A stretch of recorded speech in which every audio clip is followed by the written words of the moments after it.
A loyal servant, or a dangerous witness? The butler's secret runs deep.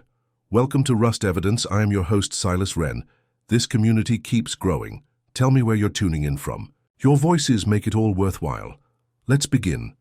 The rain was a constant companion that evening, like a soft murmur that never stopped. It wasn't the kind of storm that shakes the foundations of a city, but a slow, almost apologetic drizzle that softened the edges of Paris. Maigret, his collar turned up against the chill, walked slowly down the quiet streets, the rhythm of his steps blending with the hum of the distant traffic and the occasional splash of passing cars. The city was always a little lonelier when it rained, as if it tucked itself under an extra layer of melancholy, a quality Maigret had grown to understand over the years. He had been thinking about his wife, Louise, as he often did on these walks. It was their ritual, these quiet moments where neither spoke much, but the bond between them grew stronger. She had called earlier, her voice light but with a trace of concern about the weather. She knew the dampness would make him feel it more, the weariness that came with age, with years of watching the same small tragedies unfold. But Maigret wasn't a man for words of comfort. He simply assured her that he'd be home before the night grew too dark. But the night had grown dark, and as Maigret neared the Rue de la Bourse, the warmth of home seemed a distant thought. He had been planning to stop at a small café, the one near the old bookshop that never seemed to change, but something stopped him. Perhaps it was the faint glint of a shadow that passed by the window, a movement in the alley that stirred his curiosity. He paused, listening. The street was empty, but there was an unmistakable air of expectation, the kind that gripped him just before a case began to take shape. He turned his collar up further and continued walking. His shoes made a soft echo on the wet cobblestones, blending with the sound of his thoughts. The night had that peculiar weight, one that presses down on you, making the ordinary feel strange, even dangerous. He thought briefly of the world he had left behind, the world of routine and reports of suspects and conclusions. It was a world that could feel suffocating at times, and so, more often than not, Maigret found himself seeking moments like this. 1. Walking through the rain with nothing but the city's pulse to guide him. As he neared the familiar square, he noticed a light in the window of the apartment at the corner. It was not unusual, but tonight the glow seemed too bright, the room too still. He knew the tenants, a quiet family who kept to themselves, but the wife's face always seemed to carry some unspoken sorrow, and Maigret had often wondered what lay behind it. This evening, however, there was a faint unease in the air, a sense that things were not quite as they should be. Before he could ponder it further, his pocket buzzed, breaking his reverie. A call. A murder. The words came flat, almost as though they were expected. Maigret. It was the voice of his superior, Inspector Lognon. We have a case. A wealthy man, dead in his study. Seems there's something strange about it, but not much more. I'm sending you the details. Maigret's eyes flickered over the square once more, his gaze shifting from the apartment window to the darker street beyond. It was always the quiet. Cases that unsettled him the most, the ones that began with small details, the ones that forced him to trust his instincts. I'll be there shortly, Maigret replied softly, then ended the call. He didn't hurry. There was no rush to his steps, no urgency that quickened his pulse. This was the beginning, the way it always started, slow and measured. He would find his way through the fog of confusion, through the layers of contradiction, and there, hidden, just beneath the surface, he would find the truth. As he made his way toward the scene, the rain continued to fall, and the shadows of Paris whispered, as they always did, of things left unsaid. The streets were quieter now, the rain slowing to a light mist as Maigret reached the large stone building that housed the man's study. The city felt familiar, like an old companion, always there, always unchanged, yet constantly hiding its secrets beneath layers of dust and forgotten corners. The police had arrived before him, and their presence added a layer of noise to the usual calm, as if they were too eager to claim a mystery they hadn't yet understood. He stepped inside the building with the same quiet confidence he always carried with him, glancing at the faces of the officers gathered in the foyer. They looked too alert, too eager, like men trying to solve a puzzle without the patience required. The case hadn't yet unfolded, and already they were stumbling over assumptions, their eyes too wide and their minds too busy. The body was found in a well-appointed study, the kind of room that seemed designed to make a man feel important. Maigret took in the details: wooden bookshelves, the polished furniture, the heavy curtains drawn shut against the early evening. The man lay slumped. Over his desk, one hand resting on a letter, a half-finished glass of whiskey beside him. It was a familiar scene, but the silence felt different this time. There was no obvious sign of a struggle, no blood or mess to suggest violence. It was too neat, too precise, as if the death had been anticipated. The officers had already begun their rounds, questioning the housekeeper, the maid, and the wife, who had been the first to find him. But Maigret saw no reason to speak with them just yet. His experience told him that people would reveal more in the moments when they weren't being asked direct questions. He preferred to stand back, to observe, to wait until the right moment presented itself. He walked around the room, his eyes scanning for anything out of place, anything that felt wrong. The desk was orderly, papers neatly stacked, a pen left just slightly askew. A clock ticked quietly in the corner, its rhythm a soft counterpoint to the stillness in the air. Maigret approached the chair, noting how the man's body was positioned. The left arm had fallen across the desk, while the right rested limply by his side. He touched the man's wrist briefly, feeling the coldness of death but nothing else to suggest that the cause had been sudden. No sign of poisoning, no gunshot wounds, no cuts. The man had simply slumped forward, as though exhausted by something. Only he could understand. It was then that Maigret noticed the letter. It was an odd thing the way it had been left there, out of place, as if it had been read and then forgotten. The signature at the bottom caught his attention: Henri Dupont. The name meant nothing to him, but there was something about it that didn't sit right. Maigret tucked the letter into his coat pocket for later inspection. As he stood there, lost in thought, one of the officers came up to him, his face pale. "Sir, we've spoken with the housekeeper. She said the man had been expecting someone, a visitor, just before he—" The officer hesitated, not knowing how to finish the sentence. "Before he died," Maigret said softly, his tone not unkind. "Yes." "Sir?" The officer nodded. "She mentioned a butler, someone who had been with the family for years, but she didn't see anyone come in. The front door was locked, and no one recalls hearing any unusual sounds." Maigret's eyes narrowed. A butler. The mention of the servant felt important, but not for the reasons most would assume. The butler, someone who had been in the house for years, would have known the routines of the family, the way they moved, the way they spoke. He would have observed things that others missed. A man in his position had access to everything, and that made him more dangerous than any criminal. "Where is he now?" Maigret asked, his voice quiet but commanding. "Upstairs in his room, sir. We haven't spoken to him yet." Maigret gave a slight nod and began to ascend the staircase without waiting for another word. The officers didn't question him, and he appreciated that. His methods were his own, and no one had yet proven them wrong. The butler's room was at the far end of the hall, and Maigret found him sitting by the window, gazing out into the rain-soaked courtyard. His posture was rigid, as if waiting for something to change, yet his eyes held a distant, unfocused quality. The butler didn't move when Maigret entered the room, didn't turn to acknowledge his presence. Maigret stood there for a moment, observing.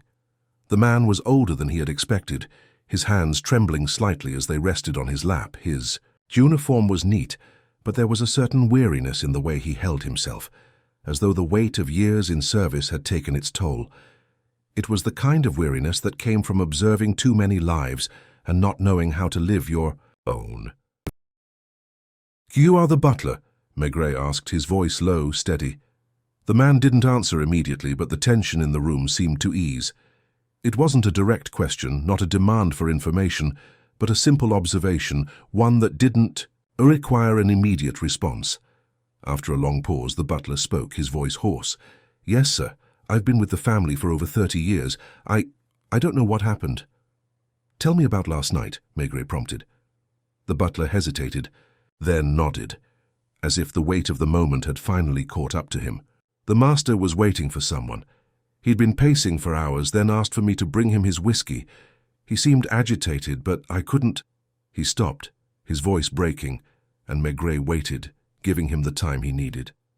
The butler's Hands trembled slightly, his fingers curling around the edge of the chair as though they sought to hold on to something solid in the midst of his unease. Maigret stood motionless, his gaze never leaving the man, allowing the silence to do its work. After a moment, the butler continued, his voice softer now, almost a whisper. I couldn't say who he was waiting for. The master was always so careful about his visitors. But it wasn't unusual. He had his business, you see, his affairs. There were times when I wouldn't be told who came by. His eyes flicked to Maigret, as if unsure whether to continue. But this time, it was different. He was nervous. Not like the others, more agitated. Maigret nodded slowly, as if considering the words carefully. His eyes never left the butler's face, searching for any flicker of truth or hesitation. "And the visitor never arrived?" he asked, his tone gentle, giving the butler the room to speak without feeling pressured. The man shook his head. "No, sir, the master. He waited until the early hours, and then he asked me to leave him. He was tired," he said. I don't know what happened after that. I went to my room." Maigret took a slow breath, absorbing the information, but not yet reacting. Something about the butler's manner unsettled him, the hesitation, the fear that clung to his words. He had been in the room, waiting, perhaps, to hear something, or maybe he had been afraid to enter the study. It was hard to tell. But Maigret knew one thing for certain. This man, who had served the family for so many years, knew more than he was letting on. "Is there anything else you can tell me?" Maigret asked quietly, his voice soft but unyielding.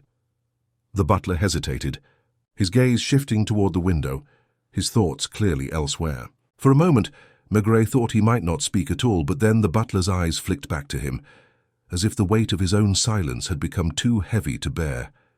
His name, Henri Dupont. He had been sending letters, strange ones, not like his usual correspondence. The butler's voice faltered. "I saw one of them. I shouldn't have, but the paper, it had a strange feel to it, not like the others. It was thicker, almost like parchment, and the seal, it was broken, but the wax was still warm. That was yesterday in the morning." "Where is the letter now?" Maigret asked, his pulse quickening slightly. The mention of a letter, especially one so out of place, was a small detail, but one that felt important. The butler's face paled. "I don't know. I didn't touch it after that. I thought it was nothing. Just another of the master's affairs." Maigret paused. He could see that the man was not lying, but there was something in his reluctance that suggested he knew far more than he was willing to reveal. Maigret's instinct told him to keep pushing, but it also told him that he was not yet ready to break this man. There was time yet. He would come back to the butler when the pieces started to fall into place. "Very well," Maigret said, his tone measured. "I will speak to the others. You may return to your room." The butler nodded, rising slowly and exiting the room with the same careful steps as when he entered, as though the weight of the conversation still clung to him. Maigret watched him go, and then turned to look back out of the window. The rain had not stopped, and the mist outside blurred the sharp edges of the courtyard. But Maigret knew the truth was hidden just beneath the surface, like a shadow waiting to slip into the light. Downstairs, Maigret met with the officers who had been questioning the wife. Her name was Madeleine, a woman with a reserved air and eyes that seemed perpetually veiled, as though she carried the weight of some private sorrow that refused to reveal itself. She had been composed during the questioning, almost too composed, but Maigret had learned over the years that the most controlled individuals often had the most to hide. She sat in the drawing room, her posture straight, her fingers folding and unfolding the edge of her handkerchief as she glanced up at Maigret. She had clearly been waiting for him, and though her face was calm, Maigret could see the strain beneath the surface, the tightness of her jaw, and the way her gaze flitted nervously to the door whenever a noise interrupted the silence. "You are the wife of the deceased?" Maigret asked, his voice quiet but firm. "Yes," Madeleine answered, her voice cool but tinged with a slight tremor. I don't understand. He was fine yesterday. He was waiting for some business associate, a friend of his. He didn't say much, but he seemed well enough." Maigret took a seat opposite her, studying her face, the quiet tension in her every movement. He wasn't yet sure what to make of her. There was something about her detachment that felt both practiced and sincere. People often thought they could hide their emotions from a detective, but Maigret knew better than most that every action, every word, revealed something about the person. "Did he mention this friend's name?" Maigret asked, his eyes narrowing slightly as he leaned forward, his voice gentle but persistent. She hesitated, her eyes flicking away for just a moment. "No, he didn't," she said, almost too quickly. "But it was someone from his business dealings. He was always so secretive about those things. He didn't share them with me."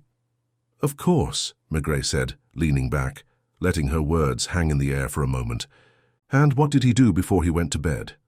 "Nothing unusual," she replied quickly. "He drank his whiskey, as he always did, and then he went to bed. I didn't think anything was wrong. I went to sleep as well." Maigret's gaze remained fixed on her. There was something she wasn't telling him. He could feel it like a ripple in the air. "And after he went to bed, did you hear anything strange?" Her eyes darted to the door again, and for a split second Maigret saw it, the faintest flicker of fear. He leaned forward slightly, his voice low but insistent. "Did you hear anything at all, madame?" Her lips pressed together, and for a long moment she didn't speak. Finally she looked up at him, her face pale and her eyes filled with a shadow of something dark, something that might have been regret or guilt, or something far worse. "No," she said finally, her voice barely above a whisper. "No, I didn't hear anything." Maigret stood and nodded, his mind racing. Something was wrong, terribly wrong, and the answers were slipping through his fingers like water. But one thing was clear. The lies were starting to surface. Maigret stood in the drawing room for a long moment after Madeleine spoke, his thoughts swirling.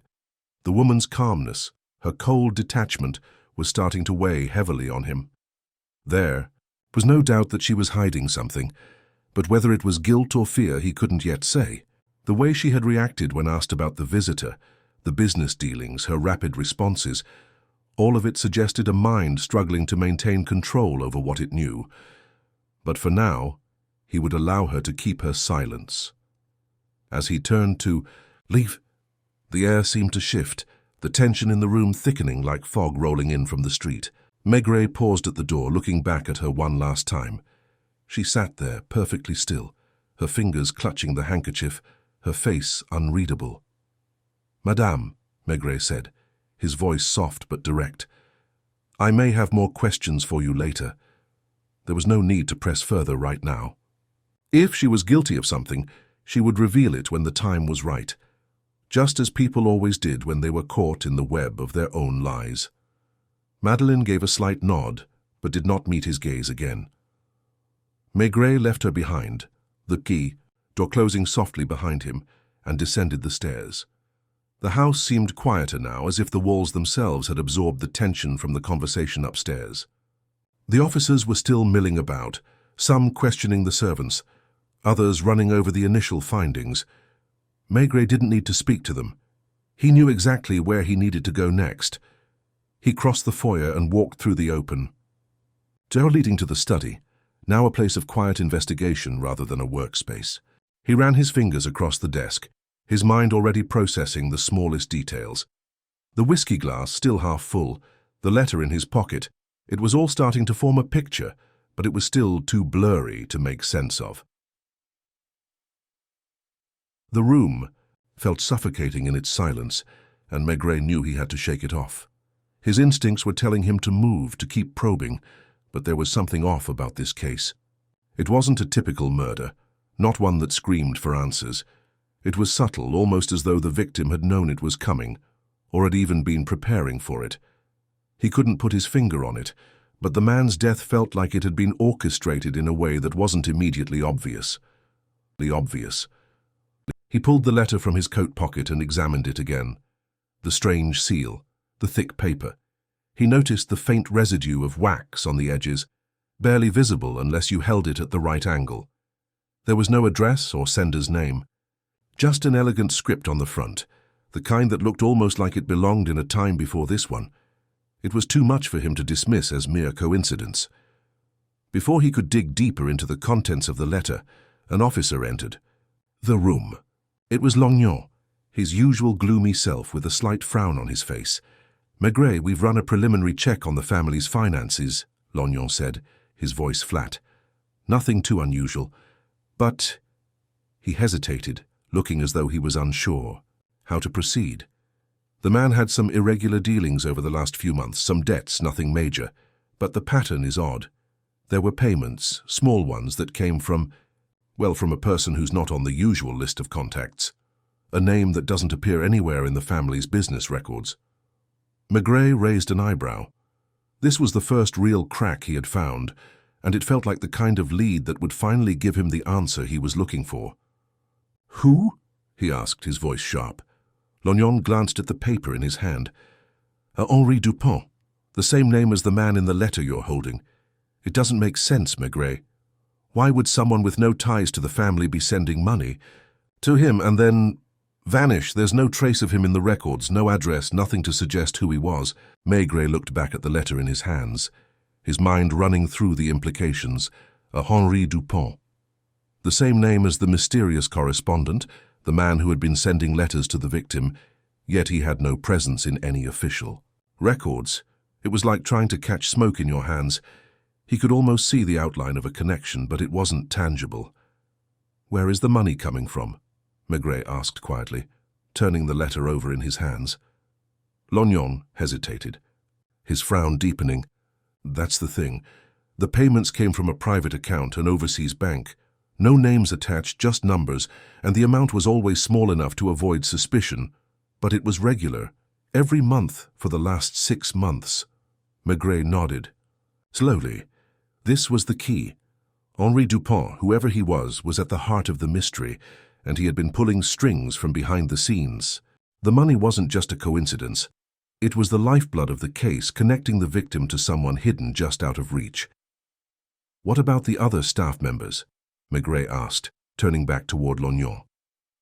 "Anyone else who might have seen something unusual?" Lognon shrugged, clearly frustrated. "We've spoken to the other servants. They've all said the same thing. Nothing out of the ordinary. The butler's the one with the most insight, but he's not giving us much. He's too shaken up to be of any real use right now." Maigret knew he had to return to the butler, to keep pushing, but for now the pieces were slowly coming together. Henri Dupont was a man of interest, but how did he fit into the story? And why had the victim been waiting for him? These questions would lead him to more answers. Maigret could feel it in his bones. The silence in the room pressed down on him, but it wasn't the kind of silence that preceded a dead end. No, this was the kind of silence that hinted at something lurking just beneath the surface, waiting for him to uncover it. He took one last look around the room. The whiskey glass, the letter, the faint smell of old paper, it all pointed to something much larger than a simple murder, and Maigret knew it was only a matter of time before the truth revealed itself, piece by piece. The evening had deepened, the sky outside now a dull, oppressive grey, the kind that made Paris feel even more enclosed, more secretive. Maigret sat in the small study at the back of the house, the letter still in his hand, his mind spinning through the possibilities. Dupont. The name repeated itself in his thoughts like an insistent whisper, a key he hadn't yet turned fully, in the lock. He had decided to return to the butler first. He knew there was more to be uncovered there, something that hadn't yet been revealed. Maigret's instincts told him that the butler, despite his nervousness and his fear, was hiding something. He had seen it in his eyes, in the way he avoided direct confrontation. Fear wasn't always a sign of guilt, but Maigret trusted it. Fear was a language all its own, one he understood better than most. When Maigret returned to the servants' quarters, he found the butler sitting at a small table in the dimly lit room, staring down at his hands. His posture was hunched, almost defeated, as if the weight of his knowledge was too much to bear. He hadn't expected Maigret to return so soon, and for a brief moment the two men simply stood in the quiet room, the soft murmur of rain in the background the only sound. "I didn't expect you back so soon," the butler said, his voice rough. Maigret studied him for a moment, weighing his words. "You've been with this family for how long?" he asked, his tone measured. 34 years, sir," the butler replied, his voice barely above a whisper. "And in all that time, have you ever seen anything like this? A murder, a man dead in his study? Maigrey's eyes didn't leave the butler's face, watching for any flicker of discomfort, any small sign that the man was lying. The butler hesitated, then shook his head slowly. "No, sir. Nothing like this." Maigrey took a step closer. "Tell me more about the letters, the ones that came from DuPont. What did they contain?" The butler's face hardened for a moment, the brief flicker of fear replaced by a guarded expression. "I shouldn't speak of them," he murmured, his gaze dropping again to his hands. "It's not my place." Maigrey's voice softened. "You've been with this family for over 30 years. You know more than you're letting on. If you're trying to protect someone, it's too late for that. This is a murder, and we both know it." The butler winced at the word murder, and Maigrey could see him struggling to maintain his composure. After a long pause, the butler's voice finally broke the silence. "I didn't mean to get involved," he said quietly, almost to himself. "But I saw him, DuPont, in the hallway, the night before, just after midnight." Maigrey leaned forward slightly, his interest piqued. "What did he look like? DuPont, I mean. Did he say anything?" The butler's eyes darted around the room as though searching for a safe place to hide the truth. "He wasn't supposed to be there. I saw him coming from the master's study, but I didn't speak to him. He looked at me but didn't say a word. I didn't question him. I thought he was just another of the master's business associates. But I knew something wasn't right." Maigrey nodded, his mind whirring. "What was wrong? What made you feel uneasy?" The butler hesitated again. "He had a look about him," he murmured, his voice strained. He looked too calm, too collected for someone who had just finished speaking with the master. And there was something else." The butler paused, his face paling. "His hands, they were clean, but—" He broke off again as if he couldn't bring himself to finish the thought. Maigrey leaned in, his voice firm. "What about his hands?" The butler swallowed hard, his eyes flickering nervously. "They were too clean, Maigrey. There was no sign of the letter he'd been carrying, no ink stains, nothing. It was strange, like he was hiding something." Maigrey's mind raced. The idea of DuPont being in the house, having direct contact with the victim, yet leaving no trace, no sign of the transaction, no indication of his presence, was highly irregular. It wasn't the behavior of a typical business partner, or even a criminal. It was almost as if DuPont had been there for some other unspoken reason. Something deeper, more calculated. "And you didn't say anything to the master?" Maigrey asked, his voice low. The butler shook his head slowly. "No, I didn't think it was my place, but after I saw him, I went back to my room. I didn't want to get involved." Maigrey stood, his mind shifting gears. "Thank you," he said softly, his eyes narrowing. "You've been more helpful than you realize." As he turned to leave, the butler spoke again, his voice barely above a whisper. "There's one more thing. I don't know if it matters, but I overheard the master speaking to someone on the phone. Just before he went to bed, he said something strange. He said, 'It's too late to turn back now. Let the truth come to light.' I didn't understand what he meant, but it stuck with me." Maigrey paused in the doorway, his mind absorbing the new piece of information. "Did you hear who he was speaking to?" The butler shook his head. "No, I couldn't make out the voice. It was too muffled." Maigrey's eyes gleamed with a new understanding. The phone call, the cryptic words, the mention of the truth, it all connected to something deeper, something the victim had known. There was more to this than just a simple murder. With a final glance at the butler, Maigrey left the servants' quarters and made his way to the study once more. The threads were finally beginning to weave together, but the full picture was still obscured just beyond reach. One thing was certain. Henri Dupont was at the center of this, and whatever he was hiding would soon be exposed. The truth, Maigrey knew, was always there, lurking in the shadows. It just needed the right moment to reveal itself. The air in the study was thick with the kind of stillness that clung to every corner, every shadow. Maigrey stood at the desk once again, the letter still in his hand. His mind was racing, the pieces of the puzzle starting to form a clearer picture, but still too vague to fully comprehend.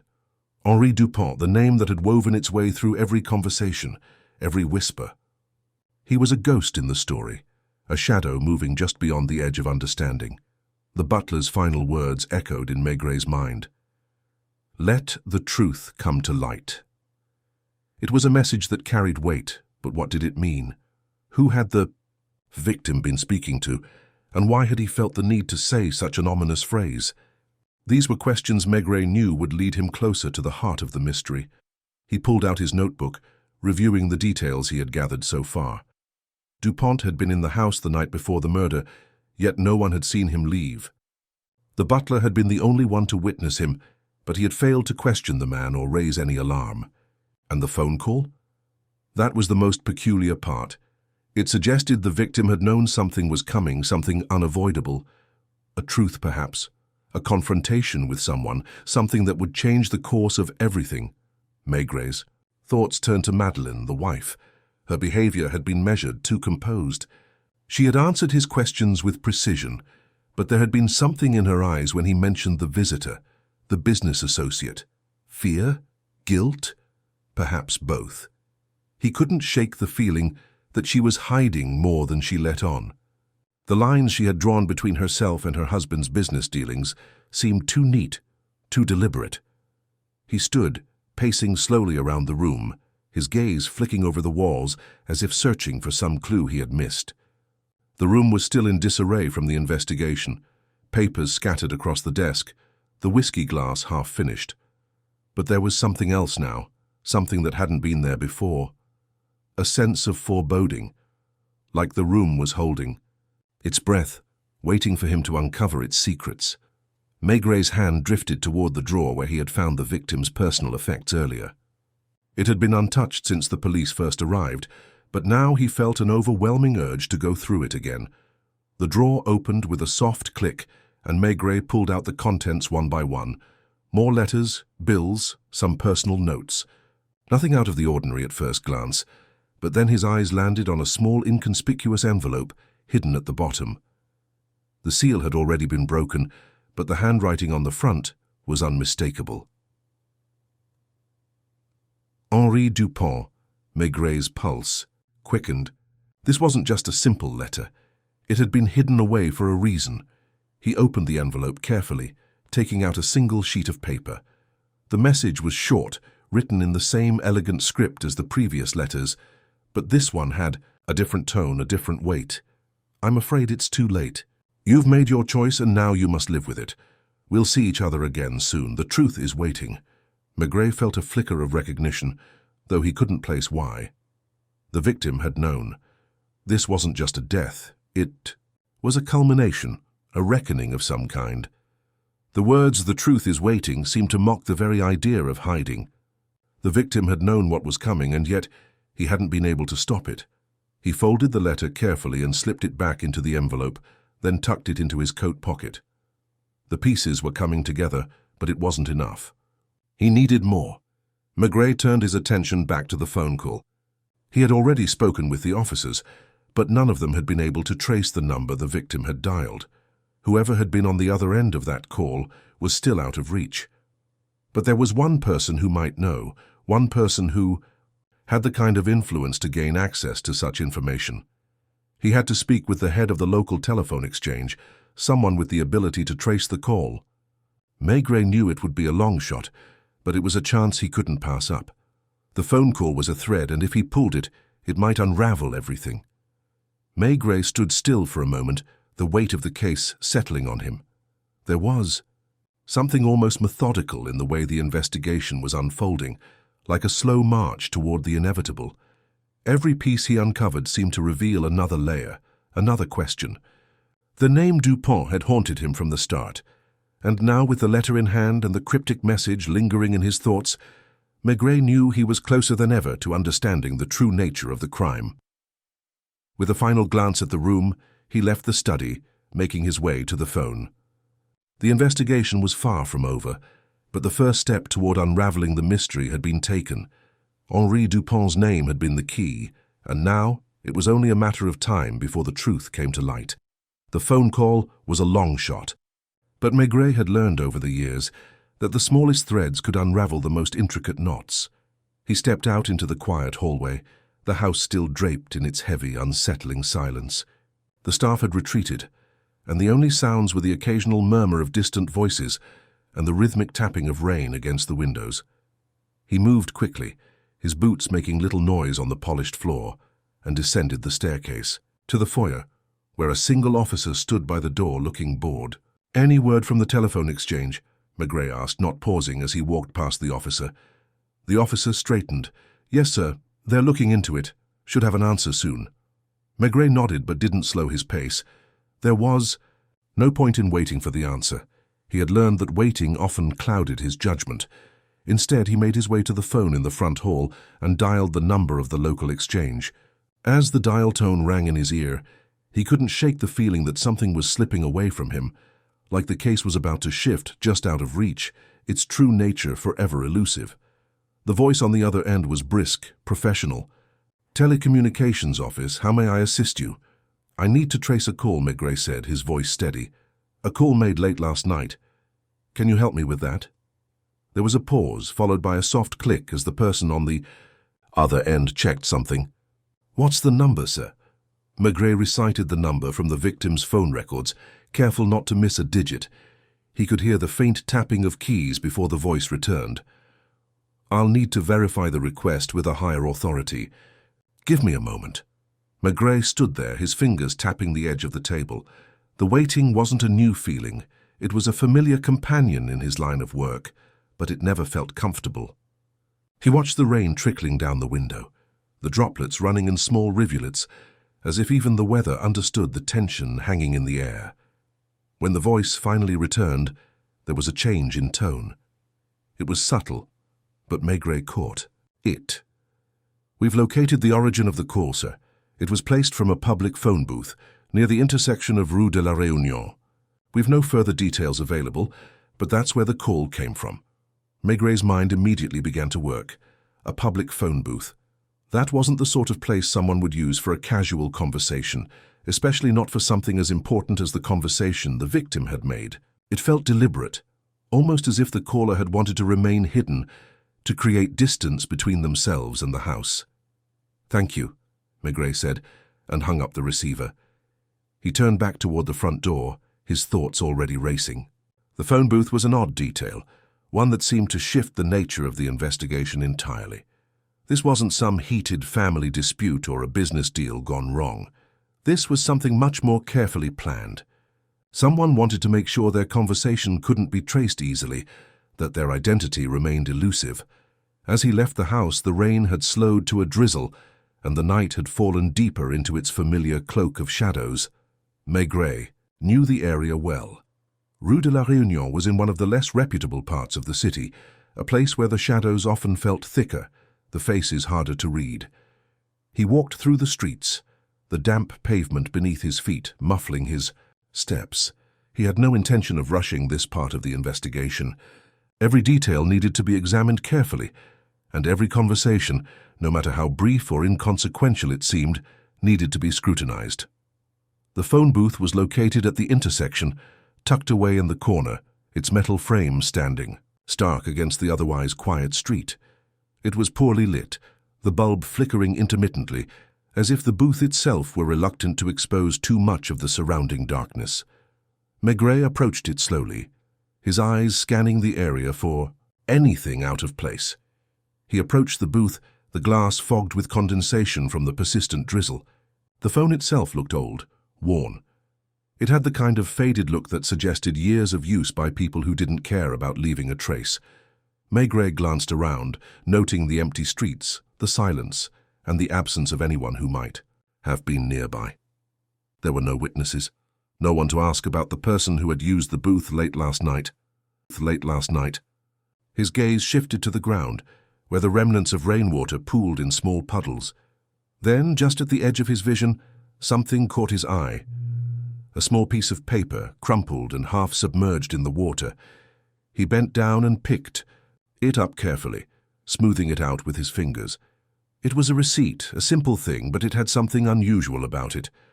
The date on the receipt matched the time of the phone call, and the location on it, The address was marked with a single, cryptic note written in hastily scrawled handwriting. "He will come for you. No one can stop him." Maigret stood still for a moment, the weight of the words sinking in. He turned the paper over, hoping for some clue, some signature, but there was nothing else.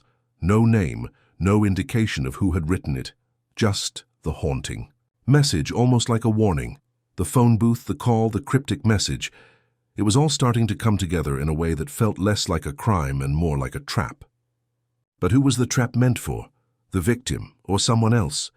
Maigret couldn't be sure, but he knew one thing. The walls of the case were closing in, and the truth, however elusive, was finally beginning to reveal itself. The chilling words echoed, in his mind again. No one can stop him. He tucked the receipt into his coat pocket and turned back toward the street, his thoughts already focused on the next step. Whoever had made that call, whoever had left that message, was at the heart of this mystery, and Maigret wasn't about to let them slip away. Maigret walked away from the phone booth, the damp paper still crumpled in his pocket, the words etched into his mind. "He will come for you.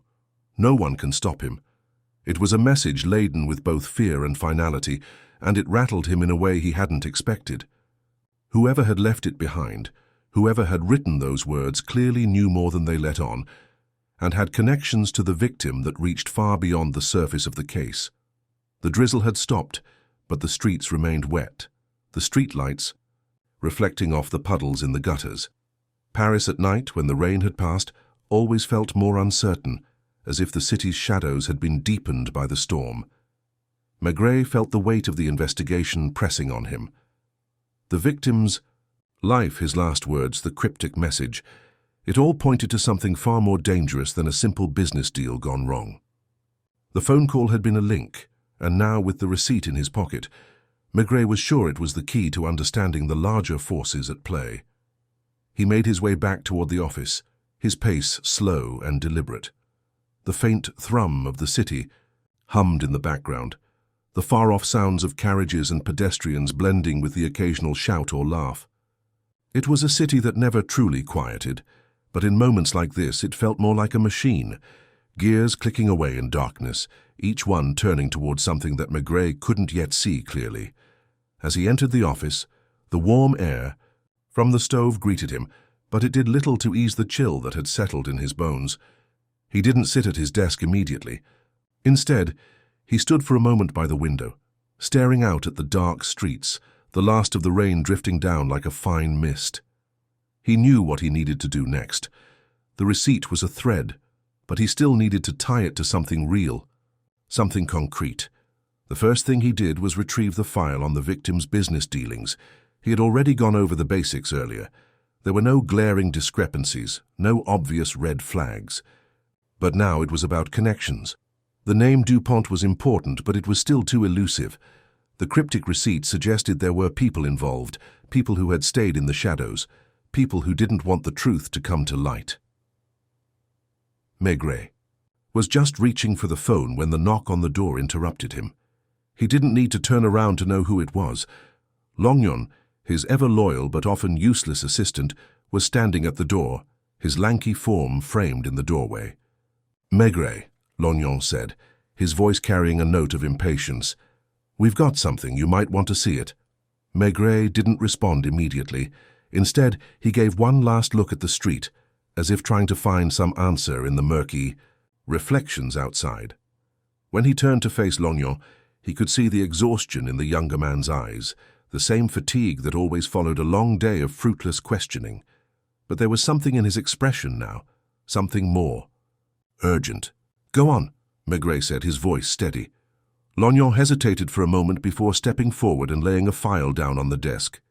"This came in just before you left. It's about the phone call." Maigret raised an eyebrow, already sensing that something significant was about to come into focus. He pulled the file closer, opening it carefully. It was a report from the telephone exchange, detailing a number of calls made from the same public phone booth in the days leading up to the victim's death. "It seems DuPont wasn't the only one using that booth," Lognon said. "There were several calls made from it over the past week, all at odd hours. But the most curious thing—" he paused, letting the weight of the discovery settle in. The last call made was not to the victim. It was to an address here in Paris, an address we've already seen. Maigret's eyes flicked up from the report, narrowing. Where? Lognon didn't waste time. The address of Madeleine, the victim's wife. A silence stretched between them, thick with the implications of what Lognon had just said. The wife, the person who had seemed so composed, so detached, she had received a call from the same booth just hours before the victim's death. The coincidence was too great to ignore. Maigret set the file down slowly, his mind beginning to piece together the growing picture. "We need to speak to her again," he said quietly. "But this time, we do it differently. No more polite questions. She knows more than she's saying." Lognon nodded, already understanding the shift in Maigret's tone. There was no longer a question of whether or not Madeleine was involved. The question now was how far her involvement stretched and what she was hiding. The two men left the office quickly, the urgency of the moment pushing them forward. It was late, far past the hour when most people were asleep, but Maigret knew that time was working against him. If there were hidden forces at play, they were moving fast, and he needed to catch up before they disappeared completely. When they arrived at the house, the streets were still quiet, the buildings looming over them like silent witnesses. Maigret took a breath before ringing the bell. The door opened almost immediately, but it was Madeleine who stood before him. Her eyes were calm, her face a mask of composure that Maigret knew all too well. She had been waiting for this, but the question was, had she been waiting for him or for something else? "Inspector Maigret," she said, her voice still measured, though the faintest tremor lingered in her tone. "What brings you back so soon?" Maigret didn't answer right away. He simply stepped past her, entering the house with Lognon at his side. "We need to talk," he said, his tone now firm, leaving no room for pleasantries. Madeleine stepped aside, her eyes darting for just a moment, betraying a flicker of unease. But she regained her composure quickly, leading them into the sitting room. "Of course," she said, her voice almost too smooth, too perfect. "What is it that you wish to know?" Maigret didn't sit. Instead, he remained standing, his gaze locked on hers. "We know about the call," he said bluntly. "The call you received the night your husband died. From the same phone booth." Madeleine froze, her breath catching just slightly. It was a subtle change, but it was enough. She was caught and Maigret could feel it. "What call?" she asked quickly, but the words were hollow, too rehearsed. Maigret didn't respond immediately. He watched her closely, his mind piecing together the puzzle. "We both know that call wasn't a coincidence," he said, his voice calm but unwavering. "You're hiding something, Madeleine, and it's time to tell me what it is." The silence in the room stretched, but Maigret wasn't backing down. He could feel the walls beginning to crack. Madeleine's gaze faltered for just a moment, but it was enough to reveal her discomfort. Her composure was slipping, and Maigret could see the slight tremor in her hands as she reached for the glass of water on the table. It was a brief, almost imperceptible movement, but Maigret had seen it before, a person trying to maintain control when the walls were closing in. She set the glass back down with a little too much force. "I don't know what you're talking about," she said, her voice smooth, but the edges were ragged now, the lie wearing thin. Maigret studied her for a long moment, his silence forcing her to look away. He wasn't in a rush. He never was. The longer she held her lie, the more exhausted she would become. He allowed the weight of his stare to settle over her, watching her swallow and shift in her seat. "You know exactly what I'm talking about." "Madame," he said quietly, his tone cutting through the air like a knife. "The call from the booth, the one you received just before your husband died. You don't strike me as someone who's accustomed to taking risks, Madeleine. But this call, this one wasn't about business, was it?" She blinked, but the smallest crack appeared in her defenses. It was almost imperceptible, but Maigret saw it. The slightest shift in her expression, the faintest falter in her breath. He could feel the tension in the room tighten like a noose. "I've told you everything," she said finally, her voice a little too high, the words stumbling out too quickly. "I don't know who called. I don't know anything more about it. Know anything more about it." Maigret took a step closer, his presence now looming over her. He didn't need to be aggressive, not yet. His mere proximity, the unspoken weight of his authority, was enough to unsettle her. "You don't know?" he asked, his voice barely above. A whisper. "Then why is it, Madeleine, that the phone records show a call from the same booth? Why is it that the same booth that your husband used the night before his death is the same one that you used to make your call?" Her breath caught in her throat, and Maigret could see her fingers tighten into a fist in her lap. The tension in. The room seemed to coil even tighter, as if every word exchanged was another turn of the screw. "Do you know what happens when people lie to me?" Maigret asked, his voice soft but firm. "They think they can get away with it. They think that a well-timed lie will make everything disappear. But it doesn't. It only makes things worse." The silence between them thickened. She was trapped. She could feel the pressure of it now, seeping into her, crawling under her skin. She looked up at him, her eyes wide, but now there was something different in them. A shift almost imperceptible, but there. She wasn't pleading anymore. She was calculating, weighing her options. "You're right," she said, the words almost bitter on her tongue. "I did make a call that night, but I didn't kill him, Maigret. I didn't." Maigret stayed silent, his gaze fixed. He wasn't here for excuses. He was here for the truth, she continued, her voice wavering slightly but gaining strength with each word. "It was Dupont. Henri Dupont. He called me. I didn't want to speak to him, but he wouldn't stop. He knew everything. He knew that I—" She stopped herself, her eyes darting away. "That you what?" Maigret pressed, leaning closer, his tone now a little more insistent but still calm. "That you what, Madeleine?" She hesitated, her breath catching in her chest. "That I had been seeing him," she said finally, her voice barely audible. "For months, maybe longer. I don't know. He had me, Maigret. I was trapped. He said that if I didn't cooperate, if I didn't keep my husband in the dark, it would be the end for both of us." Maigret didn't move, didn't blink. He knew this wasn't the end of the story. It couldn't be. There was still more to uncover. "I didn't want to," she continued, her voice strained. "But I didn't know how to stop him. I thought he would leave, that he would just go away. But he didn't. And then when I told him I was done, when I told him I couldn't keep doing it, he threatened me. He said I had made my choice and now I would have to live with it." Maigret's mind was already turning, piecing together the new information. It was starting to make sense now. Henri Dupont hadn't just been a mysterious figure in the shadows. He had been a manipulator, someone who had used Madeleine's fears against her. He had used her connection to her husband, perhaps even her own weaknesses, to trap her into his web. "Why didn't you tell anyone, Madeleine?" Maigret asked softly, his eyes never leaving hers. "Why didn't you come forward before? If you were afraid, you could have come to me. You could have told me everything." She swallowed hard, her eyes glistening with the hint of unshed tears. "I was afraid," she whispered. "I was afraid of what he might do to me, to us. I thought, if I could just end it, if I could just make him leave, maybe everything would go back to normal, but it didn't. And then my husband, he died, Maigret. He died. And now I'm the one who's left holding the pieces. I'm the one who has to explain." Maigret nodded slowly. "I understand, but you still haven't answered my question.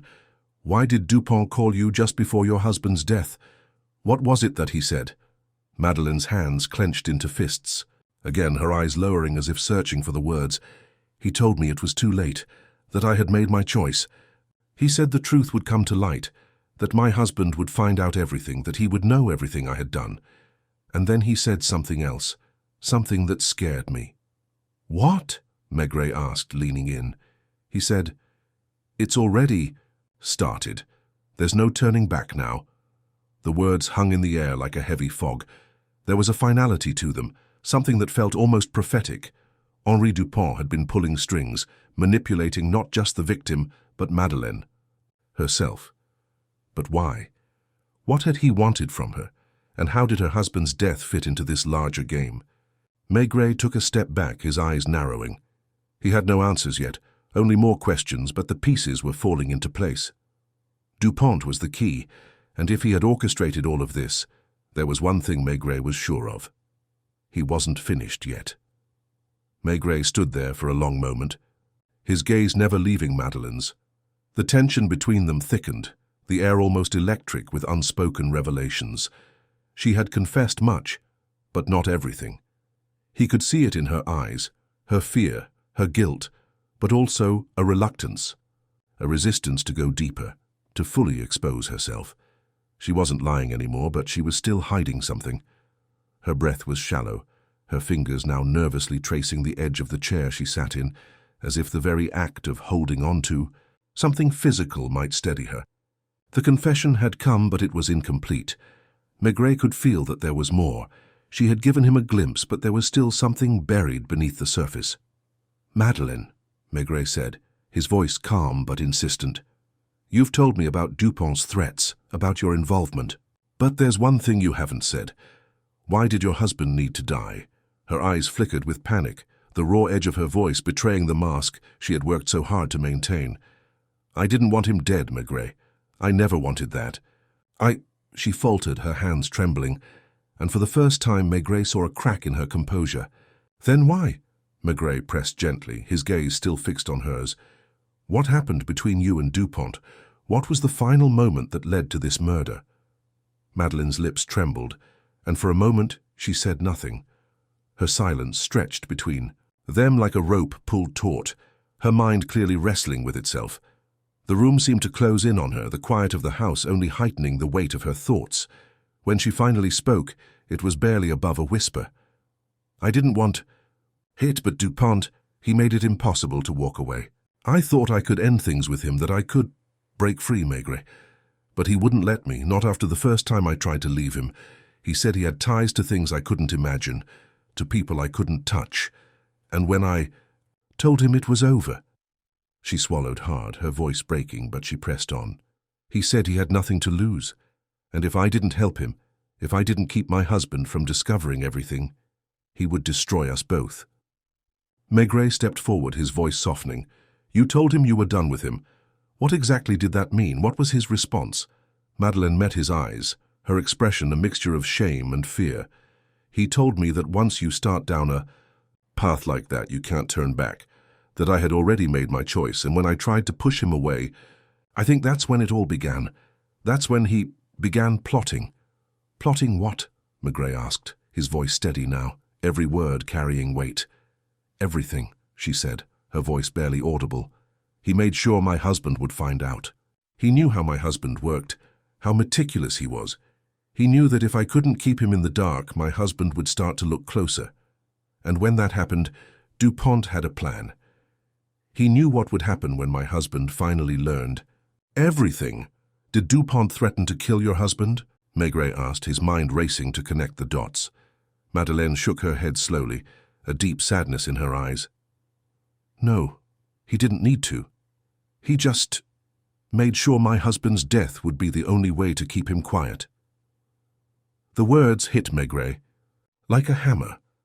Dupont hadn't been after money, power, or revenge in the conventional sense.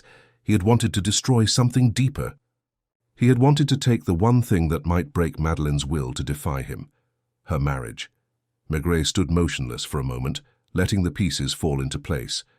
Dupont had been manipulating them both, weaving his web around a woman too frightened to break free and a man who had trusted too deeply in his own control. Madeleine had been caught in the middle, a pawn in a game she hadn't even known was being played. "So, Dupont didn't kill your husband," Maigret said, his voice low and contemplative. "But he made sure it would happen.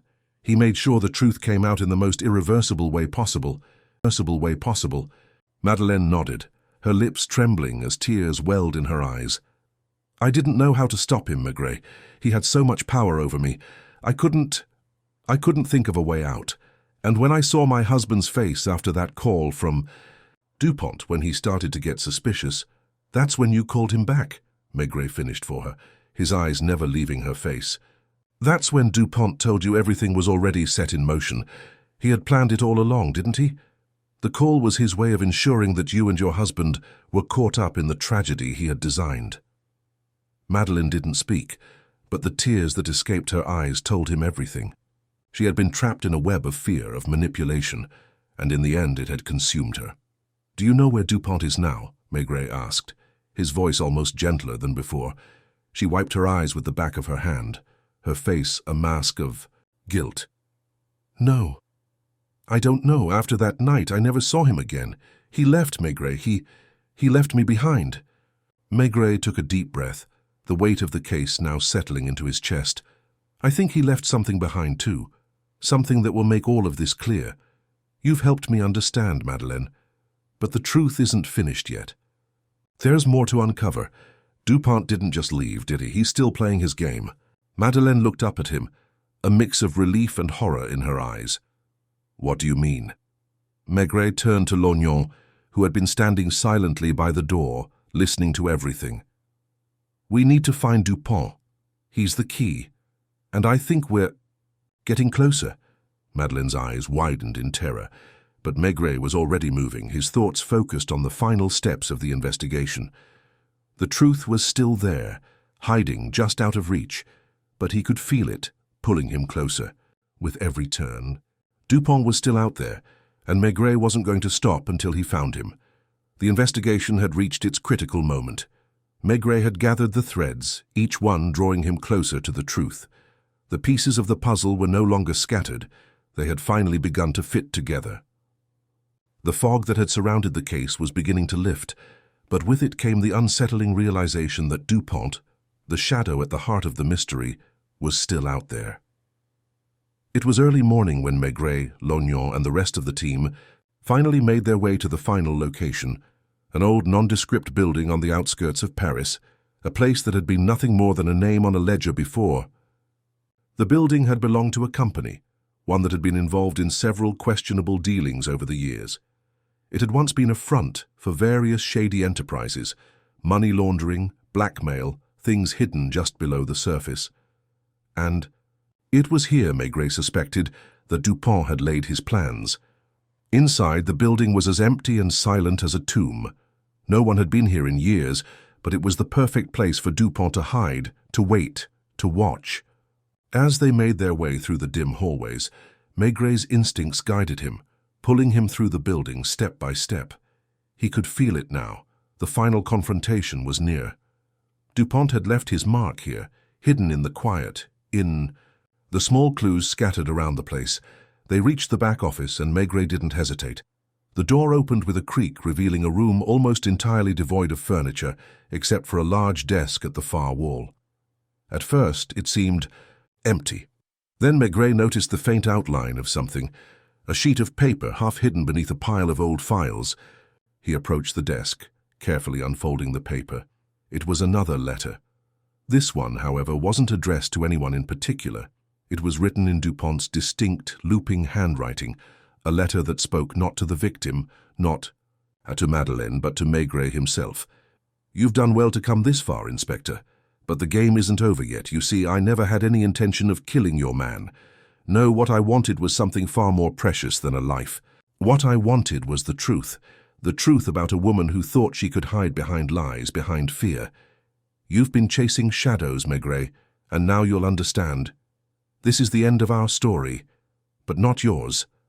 The letter was a mockery, a final stroke of arrogance from a man who believed himself untouchable. But what Maigret felt in that moment wasn't frustration. It wasn't anger either. It was something else, understanding. Dupont wasn't hiding in some faraway country, avoiding the law. He had been hiding in plain sight, playing with them all, using them as pawns in a game that was about to end. Maigret turned to Lognon, who had been standing by the door, waiting. "He's gone," Maigret said quietly, almost to himself. "But he's left us something. This letter is his final move, his declaration. He wanted to see if we could figure it out." Lognon looked at the letter, his confusion apparent. "But why the letter? Why not just leave?" "Because he's always been about control," Maigret replied. "Dupont didn't want to run. He wanted to watch the whole thing unfold, and he wanted us to know that he was always one step ahead." Maigret took one last look around the room, knowing that Dupont had orchestrated this all from the shadows. He had manipulated Madeleine, had used her fears to his advantage. But it wasn't just about her, it was about power. power over people's lives, over their decisions. Dupont had never wanted the victim dead. He had only wanted to break him, to break Madeleine, and to leave them both in pieces. The final realization hit Maigret then. Dupont was more than just a criminal. He was a master of manipulation, playing with people like marionettes. And in the end, Maigret was left with the unsettling knowledge that the true cost of the game hadn't been the murder. It was the destruction of trust. The damage that had been done wasn't just to a man's life. It was to the very foundation of everything Madeleine had believed in. But even with that realization, there was a small satisfaction in knowing that Dupont had underestimated him. The truth had come to light. The puzzle was complete. As Maigret and Lognon left the building, the morning light began to filter through the streets of Paris, casting long shadows against the buildings. The city, always moving, always changing, seemed to breathe again. But, for Maigret, the weight of the case still hung heavy. It was done, yes, but the scars left by Dupont's game would remain, lingering just beneath the surface. Madeleine had been broken, manipulated, but she would move on. As for Maigret, there was always another case waiting, always another truth to uncover. But for now he allowed himself the smallest of pauses, a moment to reflect on the game that had been played, and the one he had won. He lit a cigarette, exhaled slowly, and stepped back into the rhythm of the city, knowing that this was just another chapter in the long story of his work. Another mystery solved, another villain vanquished, and yet in the back of his mind, the thought lingered. How many more like Dupont were out there, waiting to be found?